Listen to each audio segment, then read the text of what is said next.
Tėvynė. Paskutiniai šimtmečiai mano tėviškiai sunkiausių išbandymų metas.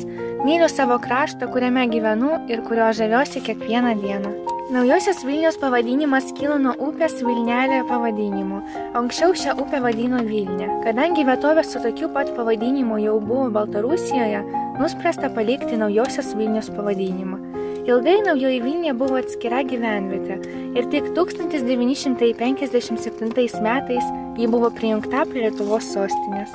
Apie stalinizmo laikotarpį man pasakojo seneliai. Tai, ką išgirdau, sukrėtė mane.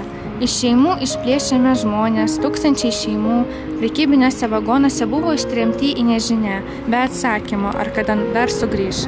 Jie buvo vežami be vandens, saulės, nebuvo jokių sanitarinių sąlygų, blogiau nei gyvuliai. Verdantis vanduo ir sudžiūvusi duonos riekelė, štai kas gelbėjo nuo bado ir mirties. Senukų, naujagimių ir silpnesnės sveikatos žmonių mirtis, tokia buvo kelio į tremtį pradžia. Praeities svarba dabarčiai kasdien vis didėja. Kodėl atsigręžiame į praeitį, mename tuos, kurių jau nebėra? Turbūt tai vienintelė galimybė sustabdyti laiką, prikelti žmonės, įvykius, vietovės. 90 metais į Sibirą tremtin išvežtoms aukoms atminti šalia Naujosios Vilnios geležinkelio stoties pastatytas paguldytas kryžius ir garvežys su vagonais.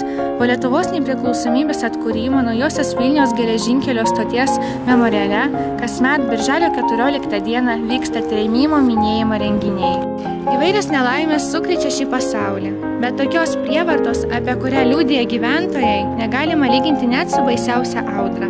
Žmogų išgyvenusiam audrą bent jau negrėsė ištrėmimas iš gimtosios žemės. Bet žmonės išgyveno. Sunku patikėti, kad taip galėjo būti.